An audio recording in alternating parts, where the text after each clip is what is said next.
Mis amados hermanos de la Iglesia, la verdad y la vida, qué gusto estar con ustedes nuevamente, qué gusto saludarlos. Damos gracias al Señor porque podemos estar una vez más juntos como iglesia, disfrutando de la comunión. Sé que es una comunión virtual, pero estamos unidos en el Espíritu y disfrutando sobre todo de la palabra del Señor, que es nuestro alimento.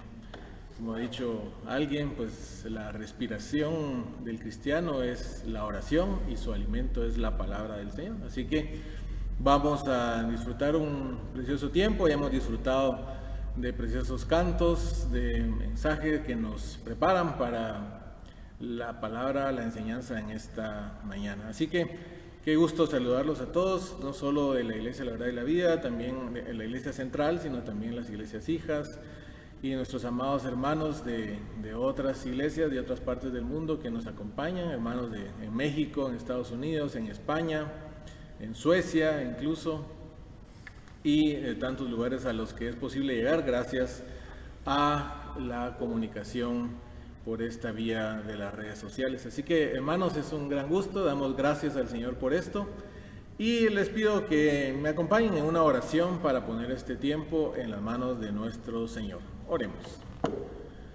Señor amado, te damos muchas gracias por tu gran amor, te damos gracias porque eres un Padre bueno, Padre misericordioso, lleno de bondad, lleno de amor, lleno de paciencia para nosotros tus hijos. Gracias, Padre, por tantas bendiciones que recibimos de ti. Gracias por la bendición de poder estar juntos como hijos tuyos y poder compartir este tiempo. Señor, te pedimos la guía de tu Santo Espíritu, que tu Santo Espíritu, Señor, nos dirija en este tiempo, dirija tu palabra, Señor, para que sea una exposición fiel de tu palabra y lleve la palabra hasta el interior de los oyentes. Bendice por favor este tiempo y que tu palabra sea fructificada, prospérala tú, Señor, en los corazones de todos los que vamos a escuchar. Y te damos muchas gracias, Señor, en el nombre poderoso de nuestro Señor Jesucristo. Amén. Así que, hermanos, un gran gusto poder estar juntos y compartir este tiempo. Así que les invito a que se preparen ahí en la comodidad de su hogar. Sé que algunos estarán quizá en su cama, otros estarán probablemente en un sillón, otros tal vez en la mesa del comedor, ya disfrutando de un rico desayuno. Ahí donde están, amados hermanos, yo les invito a que por favor tomen sus Biblias, tengan sus Biblias a la mano para estar siguiendo el estudio, siguiendo la enseñanza de la palabra del Señor. Y en esta mañana vamos a meditar en cosas muy importantes. Cuando en estos días, hermanos, nosotros nos acercamos a la televisión, al teléfono para escuchar la cadena nacional del día, nos acercamos con una expectativa, porque ciertamente, hermanos, estamos en una situación difícil, una situación de crisis, una situación de angustia, no solo a nivel nacional, sino a nivel mundial, y normalmente estamos escuchando noticias difíciles, noticias a veces tristes.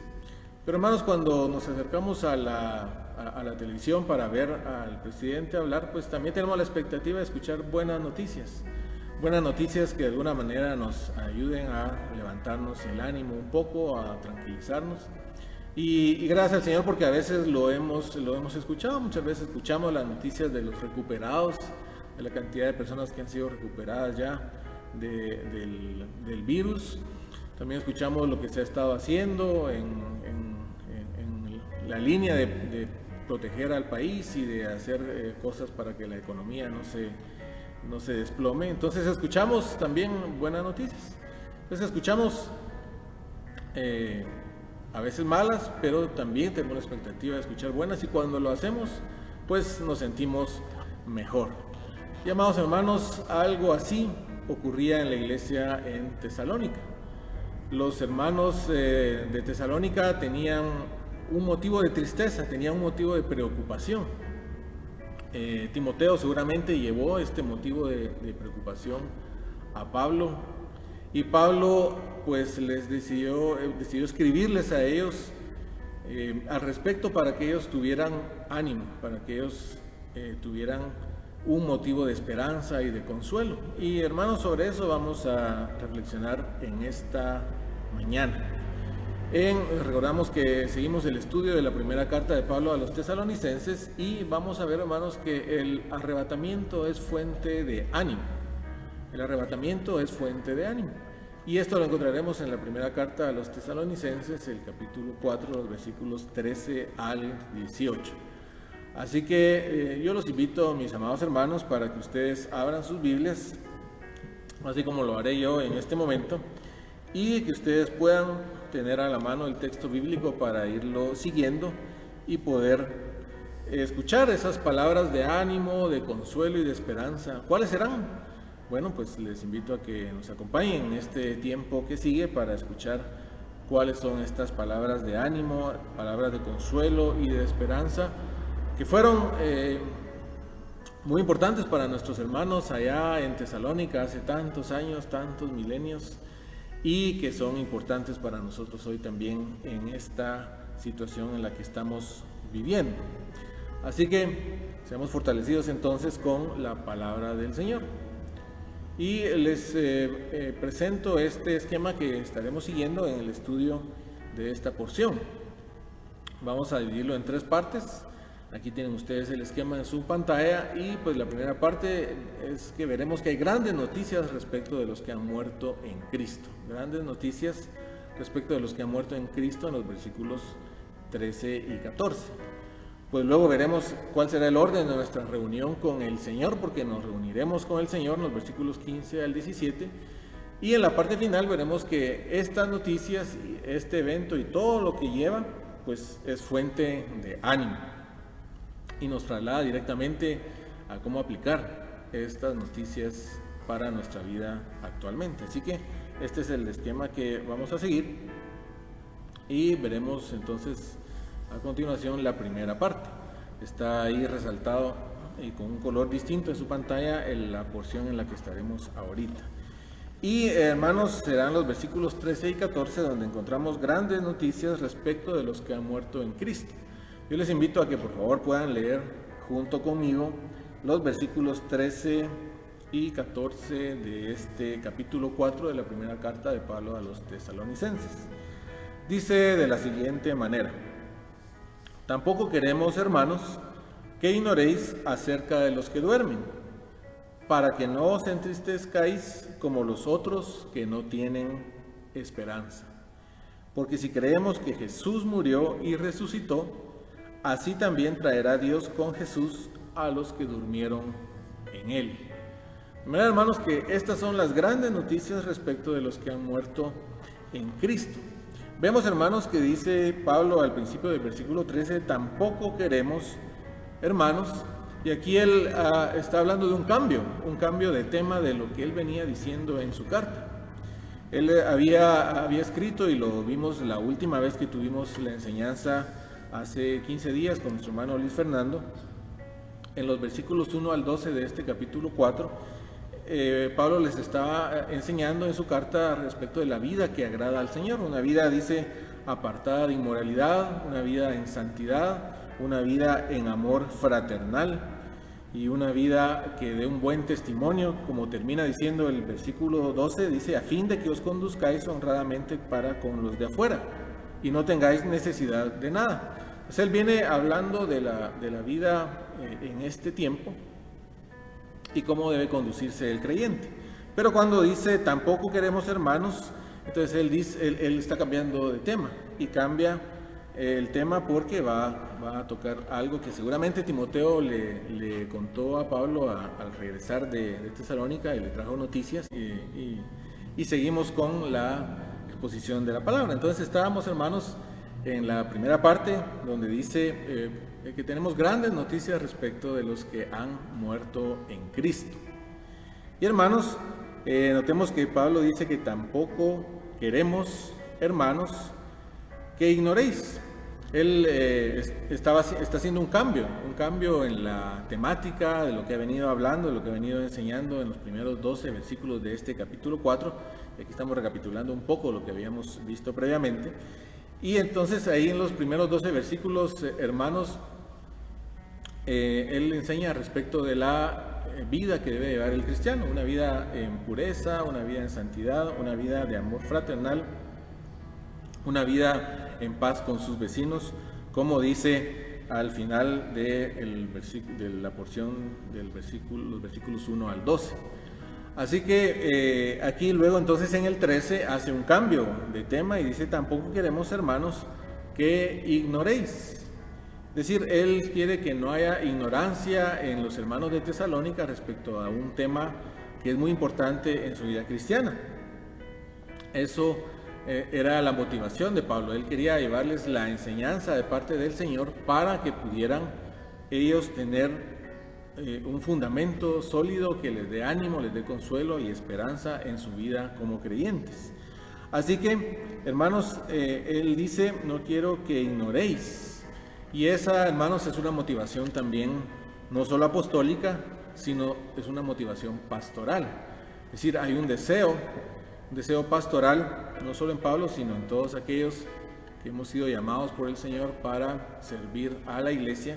Hay un deseo de poder transmitirles la enseñanza sólida de la palabra del Señor, para que no haya ignorancia en ningún aspecto de la vida de ustedes y que sea una vida enriquecida con el conocimiento del Señor, pero con la práctica también, evidentemente.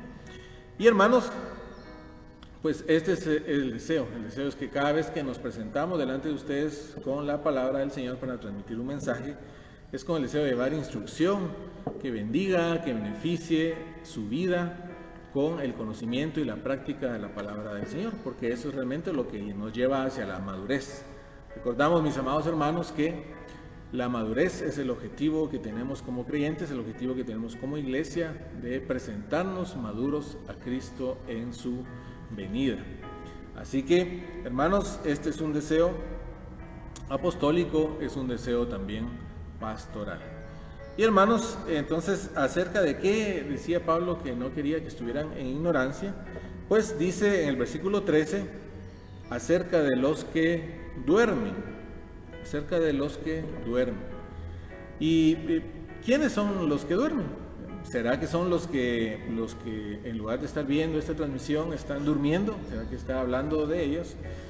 ¿O será que son los que se duermen durante la enseñanza? Los que se duermen en los servicios. ¿Será que a ellos se está refiriendo Pablo? Pues bueno, aquí veremos a quiénes son a los que se está refiriendo más adelante. Pero hermanos, Pablo está aquí usando una figura de lenguaje que se llama eufemismo. ¿Qué es un eufemismo? Pues un eufemismo es una manifestación suave o decorosa de ideas cuya expresión franca o clara o abierta pues sería muy dura. Vemos un ejemplo aquí, pero por ejemplo nosotros en nuestro hablar diario usamos también eufemismos. Por ejemplo, amados hermanos, en el caso de nuestras mascotas. Nosotros tenemos nuestras mascotas, nos encariñamos con los animalitos, pero llegan momentos en la vida de ellos que quizá por enfermedad, quizá por edad, quizá por muchas circunstancias, ya no es conveniente, ya no es bueno que ellos sigan viviendo, para que ya no sigan sufriendo. Entonces, ¿qué hacemos? Pues es necesario pues terminar con su vida para evitarles sufrimiento. ¿Qué decimos? Bueno, vamos a llamar al veterinario para que los ponga a dormir, ¿verdad? Y ese es un eufemismo, porque evidentemente no va a venir el veterinario a ponerlos a dormir, sino que va a venir a quitarles la vida. Pero para suavizar la expresión y que no se oiga tan fuerte, decir vamos a llamarlo para que los mate, ¿verdad? Entonces usamos la expresión para que los duerman o los pongan a dormir. Ese es un eufemismo. Bueno, eso es lo mismo que estaba usando Pablo acá, y veremos que en el versículo 16 él confirma esto porque habla de los muertos en Cristo, ¿verdad? Entonces ahí sí lo dice muy claramente. Pero hermanos, entonces él está usando este eufemismo, y este es el dormir es una forma de referirse a la muerte que no es nueva, no es de nuestro tiempo, es de tiempo atrás. De hecho, mis amados hermanos, la palabra que usamos nosotros para cementerio viene de la palabra griega que se usaba para dormir, y ellos de hecho también le ponían así a los lugares donde enterraban a sus muertos, y significaba un lugar para dormir, ¿verdad? Entonces de ahí viene la palabra cementerio, viene de una palabra griega que significa lugar para dormir. Entonces nosotros pues conocemos los cementerios y sabemos que pues ahí la gente no está durmiendo, ¿verdad? Está realmente los cadáveres de las personas que han fallecido. Pero hermanos, esto es importante y es importante hacer la distinción de la palabra y de la figura del lenguaje que está usando Pablo, porque hermanos, pues una distinción incorrecta quizá de esta palabra hace que algunas personas tengan una noción equivocada de la situación en que está una persona en Cristo luego de que termina su vida aquí en esta tierra. Bueno, algunas personas han pensado que están en una especie de sueño, precisamente por pasajes como estos que hablan de los que duermen. Pero hermanos, hay que distinguir, y no es una forma así, sino es una figura del lenguaje que Pablo usa para referirse a la muerte. Entonces, las personas que mueren en Cristo, la palabra es amplia en decir, en otras porciones, y lo veremos aquí también, que pues no están realmente en una especie de sueño, sino están vivas, están activas, y lo confirma la Escritura en muchos pasajes. No lo veremos ahora, pero es así. Y recordemos, y aquí podemos, aplicando un poco las mismas palabras del Señor, decir que Dios es Dios de despiertos y no de dormidos. Así que esta es una figura del lenguaje que se usa no solo aquí. La Biblia es amplia en usar eufemismos en otras porciones. Por ejemplo, en Hechos capítulo 7, versículo 60, mis amados hermanos, cuando se nos narra que Esteban fue apedreado. Esteban fue apedreado y dice que en la parte final de este pasaje, en Hechos 7, 60, se narra que fue apedreado y dice que él elevó sus ojos al cielo, vio al Señor y durmió, ¿verdad? Pero evidentemente él no se puso a dormir después de que lo hayan apedreado, sino que él quiere decir que murió. Ustedes lo pueden corroborar. También en primero de Samuel, capítulo 24, versículo 3, usa otro eufemismo para referirse a una situación muy particular. Ahí se nos narra que el rey Saúl estaba persiguiendo a David, y dentro de la persecución pues él entró a una cueva, y nos dice ahí en 1 Samuel 24:3, entró a una cueva para cubrir sus pies. Ese es un eufemismo para decir entró a la cueva para hacer sus necesidades, ¿verdad? O como tal vez nosotros decimos ahora, si alguien tiene esa necesidad, dice bueno, voy a ir al fondo a la derecha, por ejemplo, una cosa así. Son figuras del lenguaje que se usan para hacer más suave una expresión que de otra manera resultaría un poco fuerte. Entonces, pues Saúl no entró a cubrir sus pies literalmente, sino él entró a hacer sus necesidades en una cueva, y ahí esa fue la expresión que se usó. Entonces, hermanos, esto es lo que nos dice el versículo 13. Tampoco queremos, hermanos, que ignoréis acerca de los que duermen, es decir, los que ya han muerto. Dice, para que no os entristezcáis como los otros que no tienen esperanza. Hermanos, muchas veces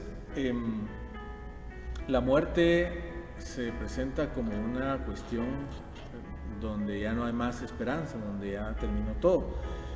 Esto era seguramente lo que los hermanos en Tesalónica, parte de lo que ellos pensaban. Bueno, Pablo les dio bastante instrucción en cuanto al encuentro con el Señor y la vida después de la muerte, pero realmente, por lo que veremos más adelante, ellos seguramente preguntaron, no porque si los hermanos que habían muerto estaban durmiendo, o qué iba a pasar con ellos en cuanto a que si ellos estaban activos de alguna manera, sino que por lo que veremos a continuación, ellos estaban preocupados por la venida del Señor. Pablo les había explicado al respecto de la venida del Señor, que el Señor vendría por su iglesia como él lo había prometido. Entonces estos hermanos estaban preocupados por los que habían muerto en el Señor. Decían, bueno, ¿será que ellos irán a participar en este evento glorioso de la venida del Señor? Y probablemente eso les daba tristeza, pensar que ellos quizás no iban a participar, es decir, que sus seres queridos que habían fallecido en el Señor se iban a perder de este evento glorioso de la venida del Señor por su iglesia. Así que quizá esto era lo que les daba tristeza, y por eso Pablo les dice, seguramente Timoteo les contó, bueno, algunos hermanos están tristes porque falleció su tío, su mamá, su hermana, y piensan que tal vez no van a participar en la venida del Señor. Entonces Pablo les dice esto, no quiero que se entristezcan, dice, como los que no tienen esperanza. Pero por eso Pablo dirá a continuación la gran noticia que va a decir. Y es para que tengamos consuelo y ánimo y esperanza. Ciertamente la partida de un ser querido es motivo de tristeza. Nos da tristeza, nos duele la separación temporal, la separación física. Pero esa tristeza no nos tiene que abatir, es decir, no nos tiene que derrumbar. Y Pablo dice, ustedes que son creyentes y que han sufrido la pérdida o la partida de otro creyente, un familiar suyo, un ser querido, no tienen que dejarse abatir por la tristeza. Eso lo hacen, dice, los que no tienen esperanza, dice los otros que no tienen esperanza. Y esto es así porque para quien ha sufrido la partida de un ser querido que no es creyente, definitivamente esa es una pérdida muy dura, porque para ellos es un adiós definitivo, es el final de un camino, es una tragedia, porque ya es la separación completa y total. Y eso sí es motivo de que haya un abatimiento. Pero Pablo dice, no, yo quiero darles instrucción de parte del Señor para que ustedes no se entristezcan como los que no tienen esperanza. Sí, hay tristeza, pero no es para dejarse abatir. ¿Cuál es esa buena noticia? Pues es la del versículo 14. Y leo yo para ustedes el versículo 14. Dice, porque si creemos que Jesús murió y resucitó, así también traerá Dios con Jesús a los que durmieron en Él. Vean qué noticia tan maravillosa. Y básicamente nos dice tres cosas al respecto de los que ya murieron en Cristo. Nos dice que los que murieron en Cristo están vivos, que están con Él y que no se perderán la venida del Señor por su iglesia. Esas son noticias maravillosas, pero vean que lo que nos dice el versículo 14, dice, porque si creemos que Jesús murió y resucitó. Hermanos, estos son hechos fundamentales de nuestra fe cristiana. La fe en Cristo Jesús, en la persona de Él como Mesías, como el Cristo, como el Hijo de Dios, no se limita al hecho de que Él existe o al hecho de su muerte en lugar nuestro, ahí en la cruz. También implica todo lo que la palabra de Dios dice al respecto de Él. Y la palabra nos dice que Él también resucitó y que Él ascendió a los cielos y que es nombrado juez de vivos y muertos y que un día vendrá para juzgar al mundo y vendrá por su iglesia. Entonces todo esto involucra nuestra fe en Cristo, la fe que salva.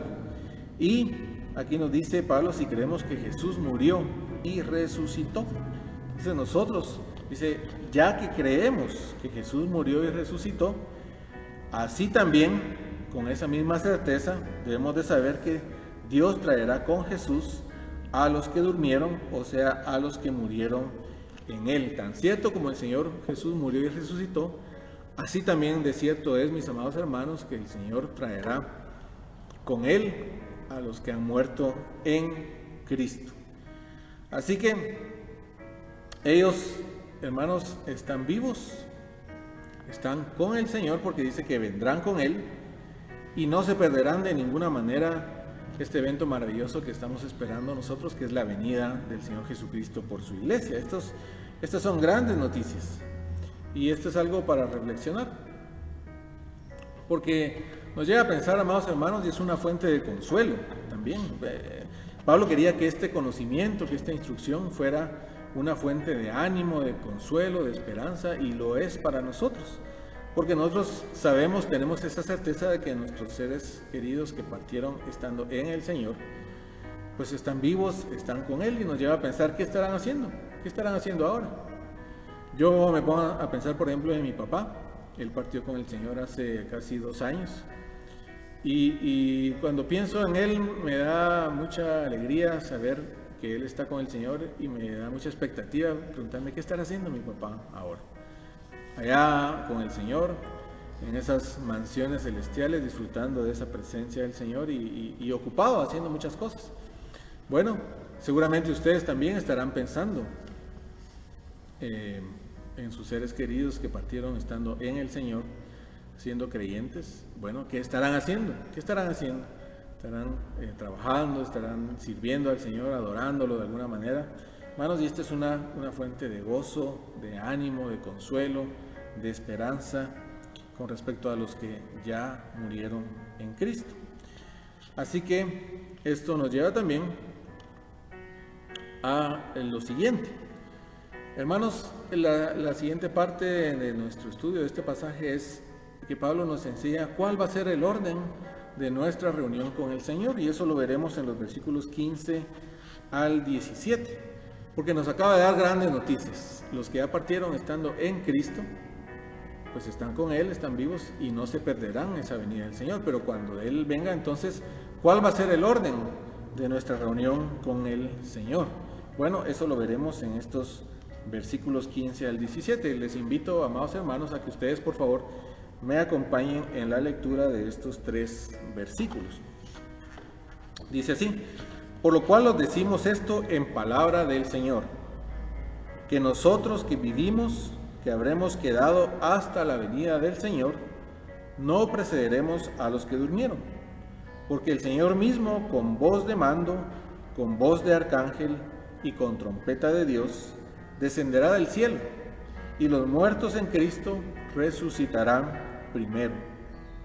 Luego nosotros, los que vivimos, los que hayamos quedado, seremos arrebatados juntamente con ellos en las nubes para recibir al Señor en el aire, y así estaremos siempre con el Señor. Vean que aquí Pablo nos explica y nos da a conocer estas cosas maravillosas que son misterios.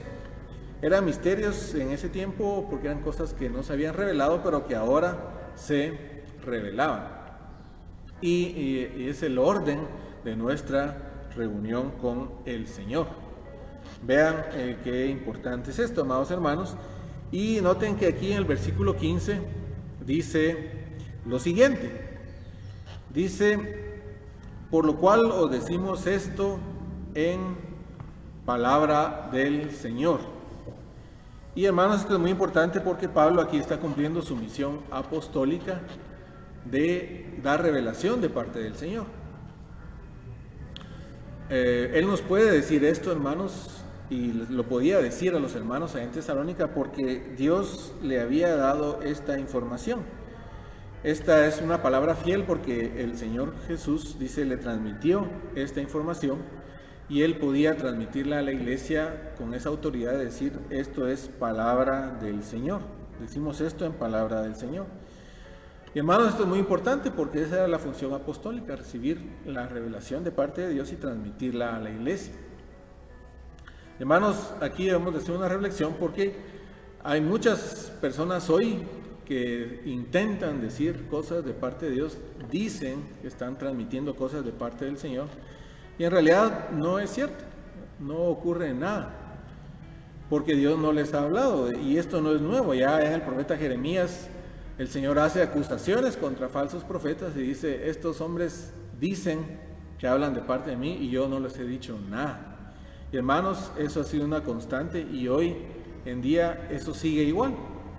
Así que nosotros tenemos que ser, hermanos, muy cautos, muy responsables, muy atentos, porque no toda persona que dice: me dijo el Señor que les diga tal cosa, yo les digo de parte de Dios, déjame decirte algo de parte del Señor, no necesariamente es así. Nosotros tenemos que estar muy claros, hermanos, muy conscientes de esto. La situación actual la situación de la pandemia que estamos sufriendo es un ejemplo claro. Porque hay muchas personas que dicen cuestiones proféticas para este año, declaración profética para lo que va a pasar, y nadie mencionó el coronavirus, esta situación mundial.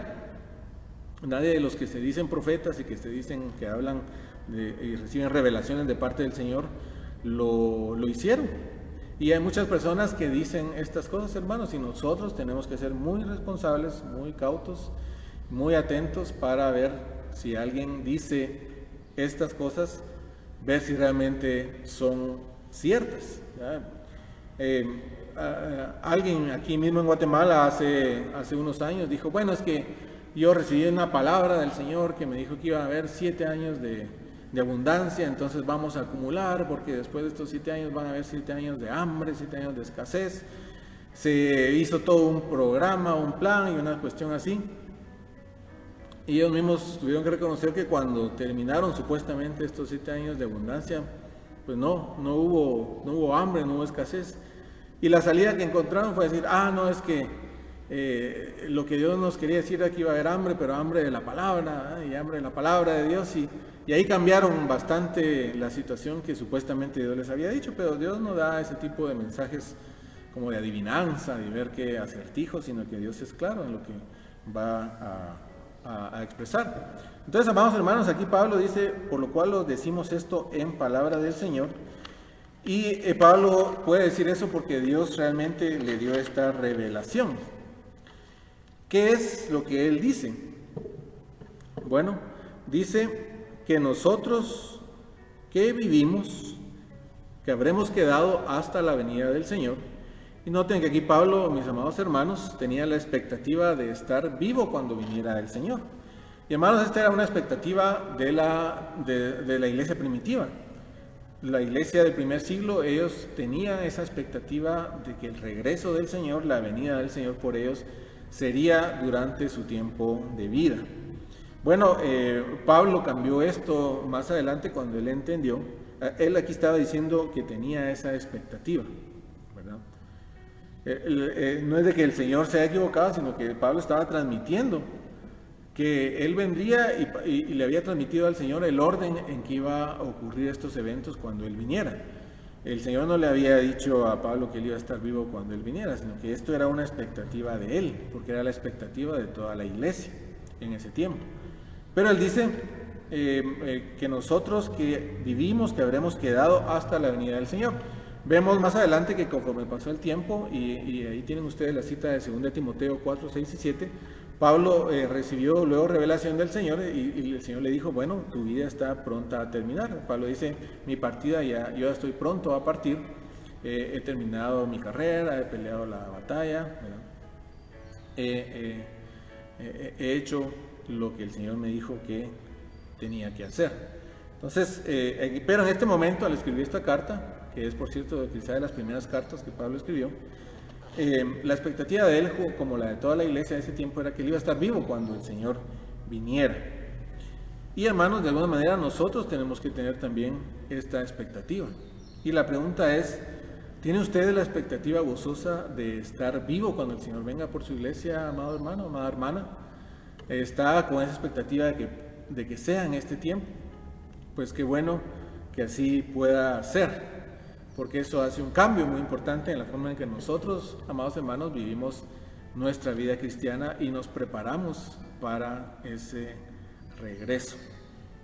Bueno, dice también aquí en el versículo 15 que nosotros que vivimos, dice que habremos quedado hasta la venida del Señor. Y cuando dice la venida, él usa la palabra parousia. Seguramente usted la ha escuchado de muchas maneras y muchas formas, porque esta ha sido un término bastante común en la vida cristiana. Bueno, sí, usa esta palabra que significa la venida o la llegada de alguien. La usaban cuando iba a llegar un funcionario, un rey, a un personaje importante, iba a llegar a una población, ellos usaban la palabra parousia. Entonces, él dice que nosotros que vivimos, que habremos quedado hasta la venida del Señor, dice, no precederemos a los que durmieron. No iremos antes de los que ya murieron, dice. Y noten que aquí nos está dando el orden de estos eventos gloriosos. Sino que dice el versículo 16, porque el Señor mismo con voz de mando, con voz de arcángel y con trompeta de Dios descenderá del cielo y los muertos en Cristo resucitarán primero. Por eso dice él que no precederemos a los que durmieron. No iremos antes de los que ya murieron, sino que dice que los que ya murieron irán primero. Y dice el Señor mismo con voz de mando, Señor Jesús dice con voz de arcángel. Aquí es muy interesante esta referencia al arcángel, hermano, porque dice, hermanos, porque un arcángel es un ángel de alto rango.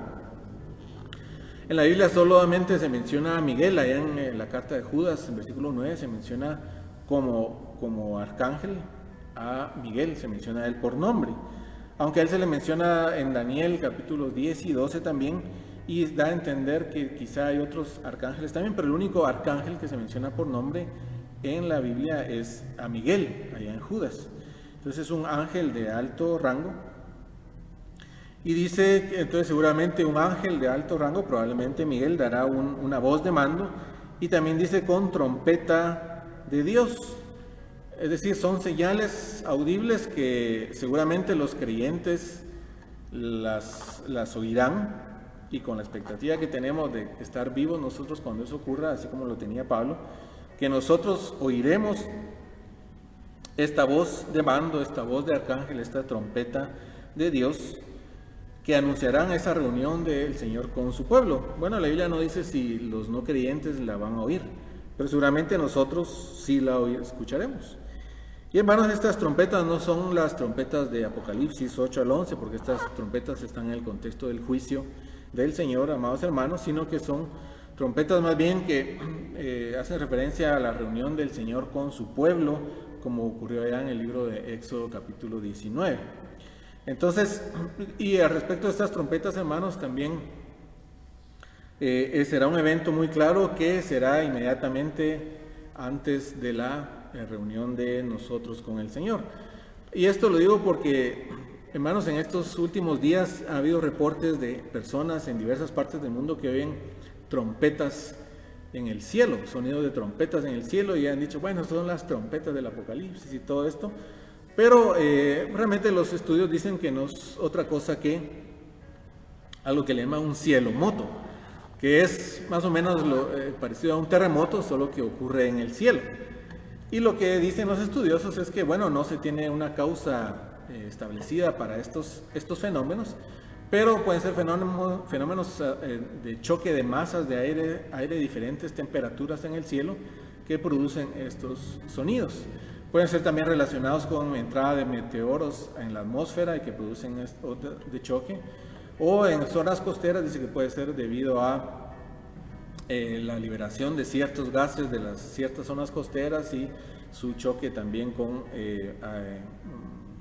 aire a otras temperaturas. Entonces, que estos fenómenos pueden dar origen a estos sonidos que se oyen a veces en el cielo, y dicen que ahora en estos días es más común oír y escucharlos porque con el aislamiento social y el estar todos más en casa, pues hay más oportunidad de oír estas cosas, ya no hay tanto ruido de tránsito, etcétera, y hay más oportunidad de ponerle atención a estos fenómenos. Pero, hermanos, no son estas cosas, no hay que alarmarse, sino que cuando esto ocurra, hermanos, será algo que los creyentes escucharemos, la voz de mando, la voz de arcángel, la trompeta de Dios, que nos anunciará la reunión gozosa con el pueblo del Señor. Y dice, los muertos en Cristo resucitarán primero. Amados hermanos, el detalle de todo esto, y esto es una tarea para la casa, porque es un pasaje muy amplio, lo tienen ustedes ahí en pantalla, está en 1 Corintios capítulo 15, versículos 35 hasta el 57. Ahí nos dice Pablo cómo será la naturaleza de los cuerpos resucitados, y nos dice también que serán cuerpos celestiales, que todos serán transformados. Dice los que resucitarán con cuerpos transformados.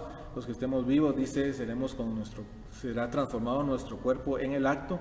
Todo eso, dice, ocurrirá en un abrir y cerrar de ojos.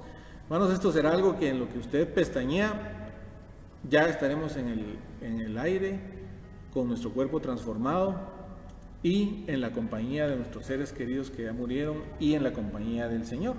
Esto dice, los muertos en Cristo resucitarán primero. Cuando ocurra este llamado del Señor con esta voz y esta trompeta, los muertos resucitarán, su cuerpo será hecho un cuerpo incorruptible, un cuerpo nuevo, se unirá con su espíritu que venía con el Señor, y luego nosotros seremos transformados, y dice el versículo 17, luego nosotros los que vivimos, los que hayamos quedado, seremos arrebatados juntamente con ellos, es decir, los que resucitaron, porque ellos serían transformados primero, dice, en las nubes para recibir al Señor en el aire, y así estaremos, dice, siempre con el Señor. Y cuando dice aquí en el versículo 17, hermanos, seremos arrebatados, pues es la palabra de donde sale el arrebatamiento de la iglesia. Por eso se habla del arrebatamiento de la iglesia. Implica significa tomar o llevar a alguien repentinamente, rápidamente. Y alguien que es tomado, que es llevado repentina y rápidamente. Así ocurrirá, hermanos, con nosotros. No tendremos miedo de ver las alturas ni nada de esto, sino que será en un pestañeo. Estaremos ya en el aire, junto con nuestros seres queridos que han muerto, ya transformados estarán ellos, y junto principalmente con nuestro amado Señor Jesucristo. Qué momento tan glorioso. Y esta palabra, hermanos, de ser arrebatados es la misma que usa la Escritura en otras partes. Por ejemplo, en Hechos 8:39, cuando dice que Felipe, después de haberle explicado el Evangelio al etíope, dice que fue arrebatado por el Señor de la presencia del etíope. O también la palabra ya en Hechos, en 2 Corintios 12:2-4, cuando Pablo narra que él fue arrebatado, que fue llevado al tercer cielo, es la misma palabra. Entonces, hermanos, dice que así se cumplirá esta situación maravillosa. Dice que nosotros, los que vivimos, seremos arrebatados juntamente con ellos, con los que ya murieron, que habrán resucitado primero y habrán sido transformados en su cuerpo, un cuerpo glorioso, un cuerpo celestial incorruptible. Nosotros también, nuestro cuerpo será transformado. Y hermanos, estaremos en el aire y así recibiremos al Señor y así estaremos con Él para siempre. Así que, hermanos, esto de que estaremos con el Señor para siempre será el cumplimiento de lo que nos dice el mismo Señor allá en Juan 14:1-3. Yo leo para ustedes esta maravillosa porción cuando el Señor dijo: no se turbe vuestro corazón, creéis en Dios, creed también en mí. En la casa de mi Padre muchas moradas hay, muchas casas hay. Si así no fuera, yo os lo hubiera dicho. Voy pues a preparar lugar para vosotros. Y si me fuere y os preparare lugar, vendré otra vez y os tomaré a mí mismo, para que donde yo estoy, vosotros también estéis. Hermanos, este evento del arrebatamiento es el cumplimiento de estas palabras del Señor, que dice: voy allá. Cuando Él estaba por irse, dice: voy a preparar lugar para ustedes, porque hay mucho lugar para ustedes. Y cuando lo haya preparado, yo vendré por ustedes, para que donde yo estoy, estén también ustedes. Y dice: así estaremos con el Señor siempre. Hermanos, qué alegría, qué gozo tan grande. Es una emoción muy fuerte, muy grande saber que estaremos con el Señor, y no solo con el Señor, sino con nuestros seres queridos que partieron estando en Cristo, y disfrutaremos con ellos para siempre. Ese es un gozo tremendo, porque, hermanos, así se cumple realmente el propósito del Señor. Vean lo que dice aquí mismo 1 Tesalonicenses capítulo 5 versículo 10. Esa, hermanos, fue la razón por la que el Señor vino a este mundo y murió por usted y por mí. Dice: quien murió por nosotros para que, ya sea que velemos o que durmamos, es decir, para que ya sea que estemos vivos o que estemos muertos, vivamos juntamente con Él. Él murió por nosotros, dice, para que estemos con Él, para que vivamos con Él. Esa es la razón por la que Él vino, y aquí se cumplirá en el arrebatamiento, para que estemos todos sus hijos reunidos con Él, porque Él quiere tener comunión con nosotros. Esa es, hermano, la razón por la que Él nos hizo a su imagen y semejanza, en Génesis 1:26 y 27, cuando Él dice: hagamos al hombre a nuestra imagen y semejanza. Él puso en nosotros la imagen y semejanza de Él para que nosotros pudiéramos tener comunión con Él. Y él disfrutaba esa comunión que tuvo antes de la caída con Adán y Eva, porque dialogaban en el jardín, tenían tiempo juntos, platicaban, y esa es la comunión que el Señor quiere tener con nosotros siempre. Como se perdió por culpa del pecado, vino el Señor Jesucristo para restaurar todo esto, porque Él quiere tener comunión con nosotros, y Él quiere tener una comunión eterna con nosotros, amado hermano. Y ese deseo, como cuando las familias están separadas. Las familias están separadas y cada miembro de la familia que está separada anhela reunirse nuevamente para estar juntos, por el simple hecho de estar juntos. Pues ese anhelo es el que tiene el Señor por nosotros, ese anhelo es el que tenemos nosotros por el Señor. Y eso, mis amados hermanos, se cumplirá en el arrebatamiento, porque de ahí en adelante dice, estaremos para siempre con Él. ¿Anhela usted estar con el Señor para siempre, mi amado hermano? Yo estoy seguro que sí. Qué gozo tan especial, qué anhelo, qué expectativa tan gloriosa el poder estar con Él siempre. Y no nos preguntamos quizá haciendo qué, sino que el simplemente estar con Él para toda la eternidad, hermanos, es una fuente de gozo tan maravillosa, tan preciosa, que vale la pena todo por ese cumplimiento.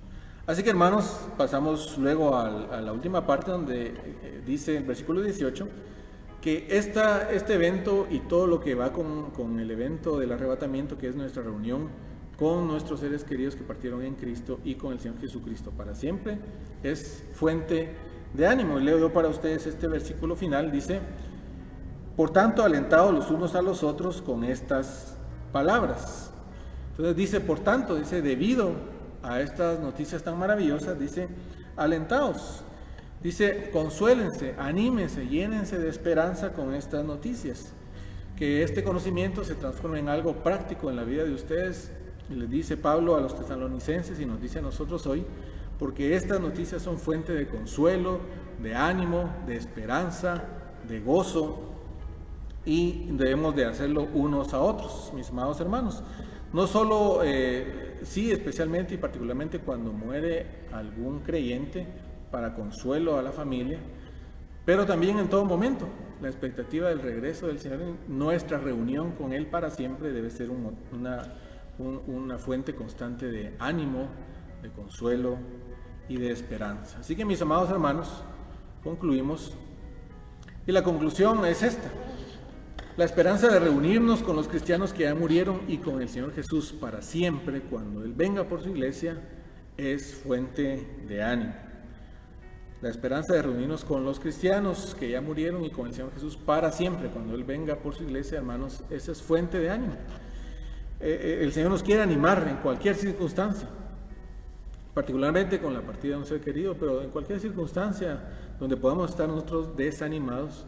Recordemos, hermanos, que esta fuente de tristeza o de desánimo en esta vida es temporal, y lo que anhelamos y lo que ocurrirá en nuestra reunión con el Señor estar con Él para siempre, eso nos debe levantar el ánimo, nos debe llenar de gozo, de esperanza, de consuelo, y hacernos ver que lo que sufrimos en esta tierra quizá es solamente temporal. Sufrimos la separación de un ser querido que murió en Cristo, es temporal. Si sufrimos cosas como la pandemia ahorita y todo lo que conlleva en cuestiones de salud y economía, es temporal también, porque nuestra mirada debe estar puesta en la eternidad con Cristo. ¿Y cómo aplicamos esto, hermanos? Podemos aplicar de maneras muy concretas este pasaje, esta enseñanza preciosa. Bueno, recordemos el pasaje y compartámoslo con alguien que haya sufrido la partida de un ser querido cristiano y que necesite consuelo. Recordemos que solo aplica para quienes murieron en Cristo. Nosotros no podemos darle falsas expectativas o esperanzas a alguien que ha tenido un pariente que ha muerto, que no era creyente. No podemos decirle estas cosas porque esto aplica para quienes murieron en Cristo.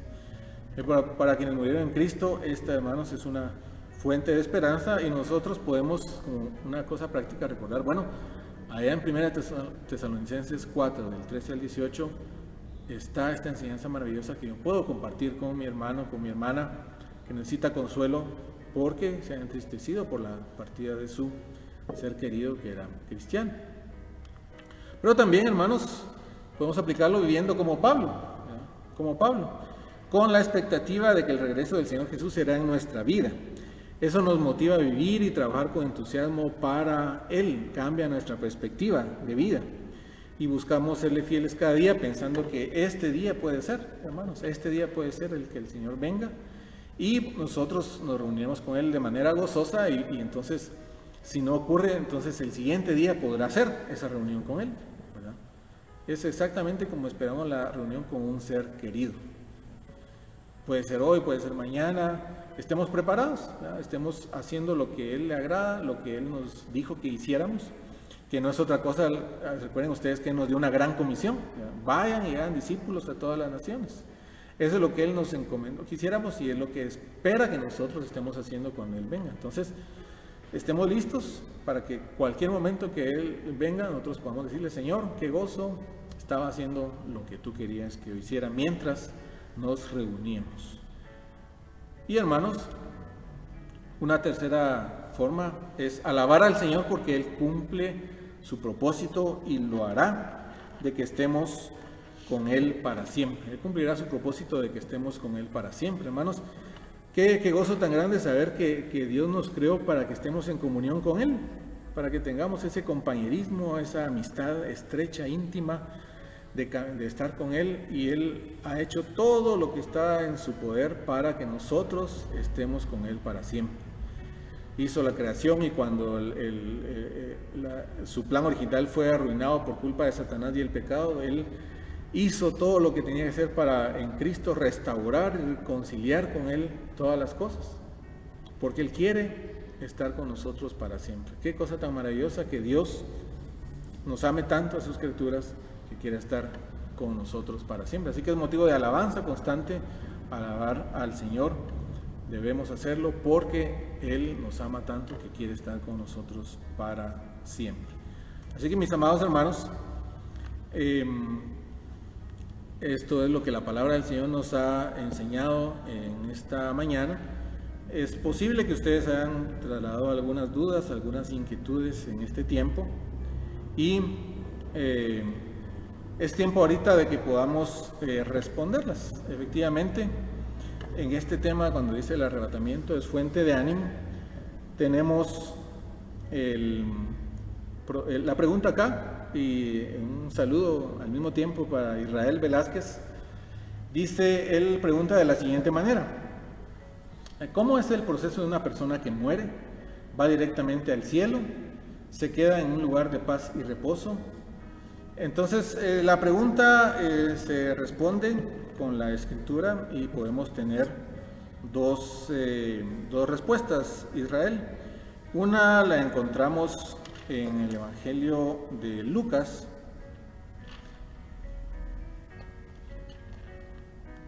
en el capítulo 23. Aquí tenemos un versículo, y luego veremos otro en Filipenses. Lucas capítulo 23, versículo 41 en adelante, pero específicamente el versículo 43. Lucas 23, 43.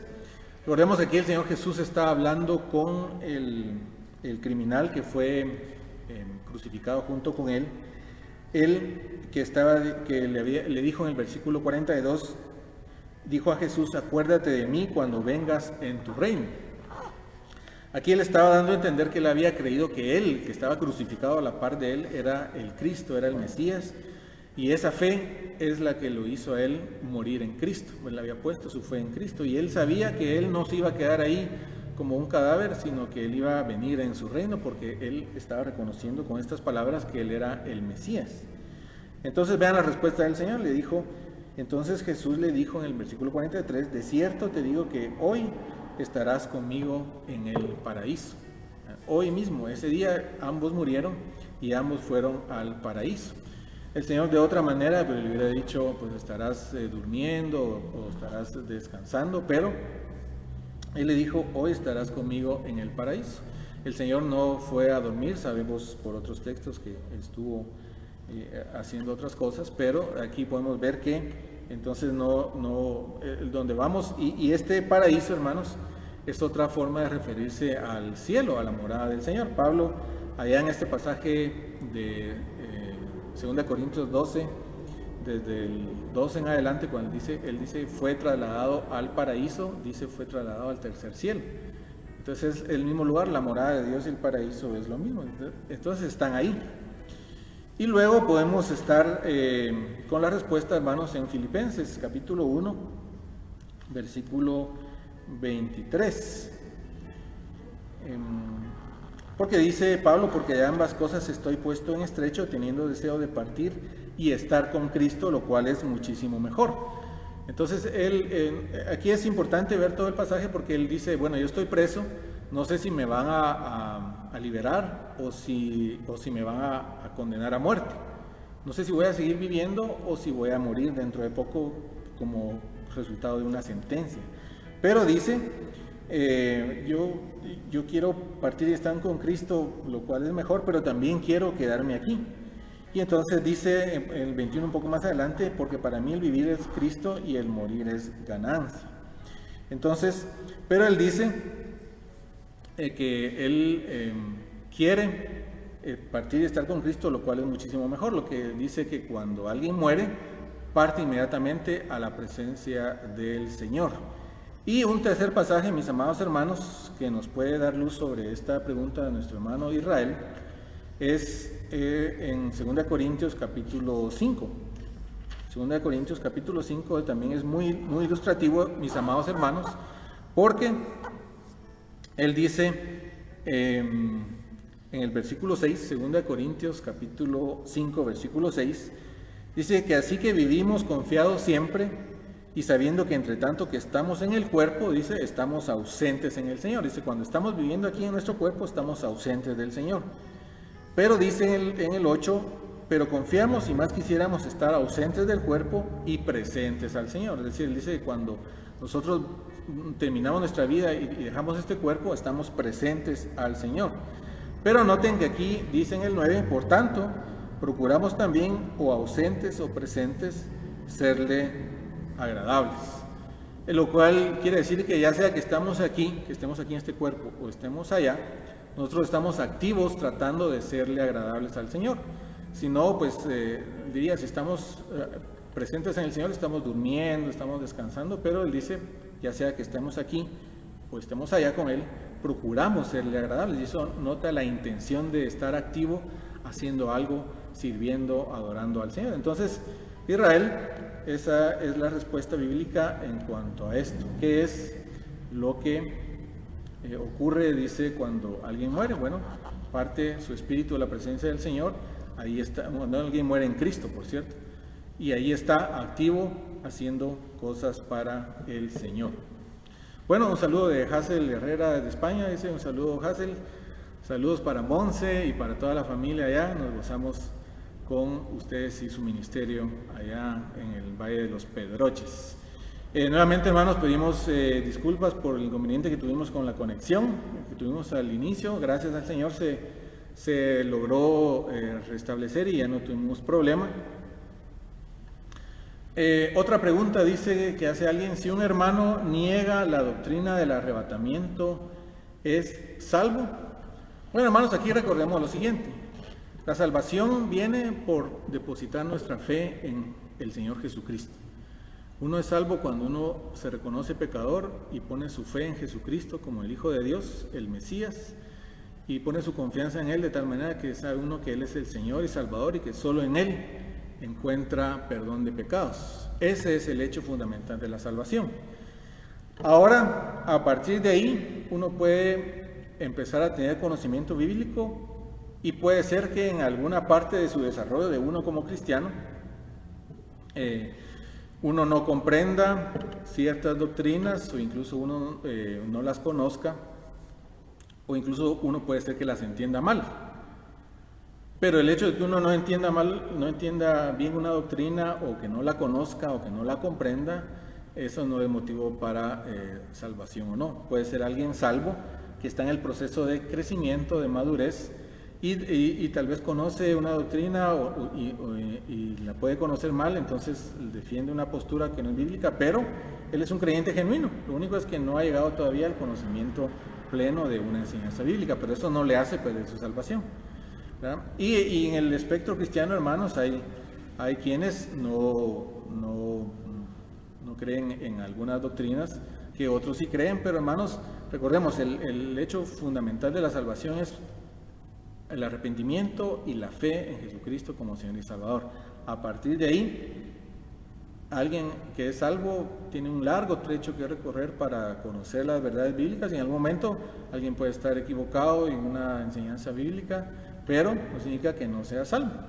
Lo que necesita más conocimiento, más estudio, más dirección, más guía del Espíritu Santo para conocer las verdades bíblicas, pero eso no le hace perder su salvación. Bueno, hay otra pregunta. Eduardo Noches, qué gusto saludarte, Eduardo.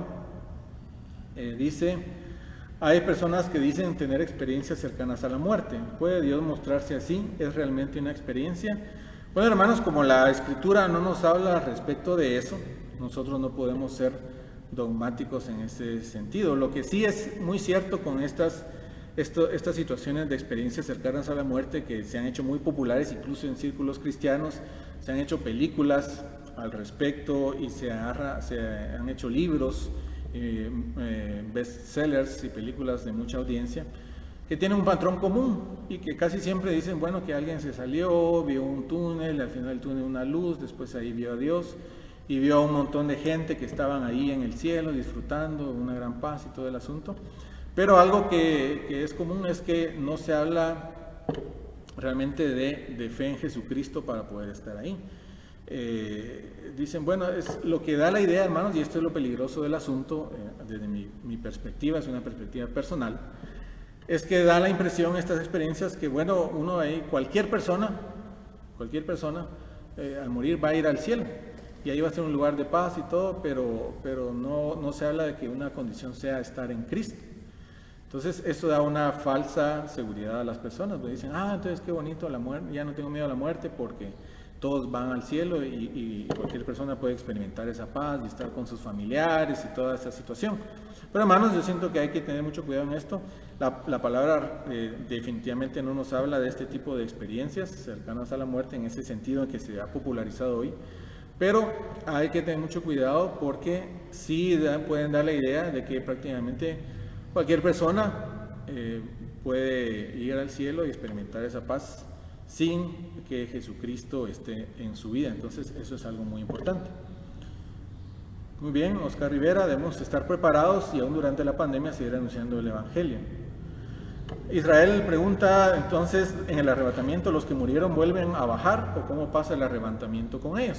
Bueno, lo que nos dice el texto es que ellos vienen, dice, con el Señor Jesús, sus cuerpos que están en la tierra son levantados y se unen a su espíritu que ha estado con el Señor en el aire. Y entonces eso es lo que ocurre en el arrebatamiento. Por eso dice que resucitan, porque los cuerpos son los que, seguramente para evidencia de los que se queden, estarán ahí las tumbas abiertas, ¿verdad? Y sus cuerpos, dice, resucitarán y se unirán a sus espíritus y tendrán un cuerpo nuevo glorificado. Y los que estemos vivos, que tenemos la esperanza de estar vivos cuando eso ocurra, pues nosotros aquí mismo, nuestro cuerpo será transformado y subiremos y recibiremos al Señor en el aire. Saludos de nuestro hermano Sergio Echeverría y nos manda palabras de ánimo para seguir clamando a nuestro Dios Todopoderoso. Y Janet Najarro dice, ¿por qué dice aquí que los que hayamos quedado seremos arrebatados junto con los que estaban dormidos?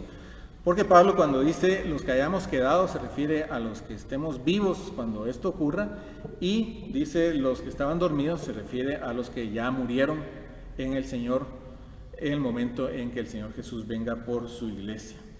Muy bien, así que el hermano Sergio nos dice también que pues no es el final, no es el final, dice, es el inicio de algo mejor. Dios está predicando al mundo entero.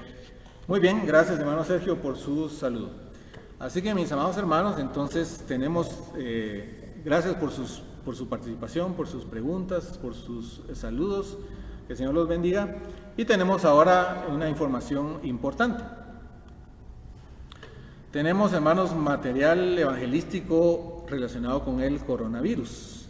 Aquí en su pantalla está una perspectiva evangelística, un material que llamada Medianoche, Ministerio Precioso, ha puesto a disposición de nosotros para que con una perspectiva evangelística podamos abordar este tema y compartirlo en formato electrónico. Así que muchas gracias a Llamada Medianoche por esta disposición. Usted puede solicitar. Ahí está la forma de poder solicitarlo. También, hermanos, tenemos un anuncio de la Comisión de Oración. Están ellos muy activos trabajando y disponibles en el WhatsApp 5713-6864, que ya está en sus pantallas, para que ustedes envíen ahí sus motivos de oración, alabanzas, gratitudes, acciones de gracias, peticiones, por supuesto, clamor delante del Señor. Y también, hermanos, tenemos otro anuncio. Nuestras actividades en Facebook, lunes, los servicios de oración en casa, que han sido de mucha bendición. Gracias a la Comisión de Oración y a los hermanos predicadores también por preparar la guía de oración para las familias que nos bendice tanto los lunes por la noche. Miércoles, comunidad en línea, para que nos sintamos nuevamente en comunidad, para que intercambiemos saludos y experiencias, peticiones de oración y tengamos también tiempo de edificación de la palabra y que compartamos como hermanos en Cristo. Jueves sigue el estudio bíblico, empezamos el jueves pasado con el libro de Jonás. Hermano Rudy nos hizo la introducción, capítulo 1 del libro del profeta Jonás. Este jueves seguimos con el capítulo 2 del profeta Jonás y por supuesto los domingos el estudio dominical siempre a las 9 de la mañana. Así que son los anuncios, mis amados hermanos, y nuestra página de Facebook para que ustedes nos puedan seguir allí.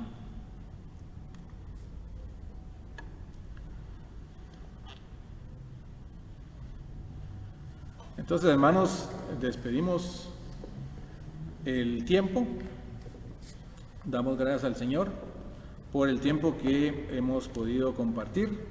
Nuevamente, perdón por los inconvenientes y podemos despedir este tiempo con una breve oración. Acompáñenme, por favor, hermanos, para esta despedida. Padre que estás en el cielo, te damos muchas gracias por habernos permitido compartir juntos como hermanos en Cristo, haber compartido tu palabra, haber tenido un tiempo para edificarnos como iglesia.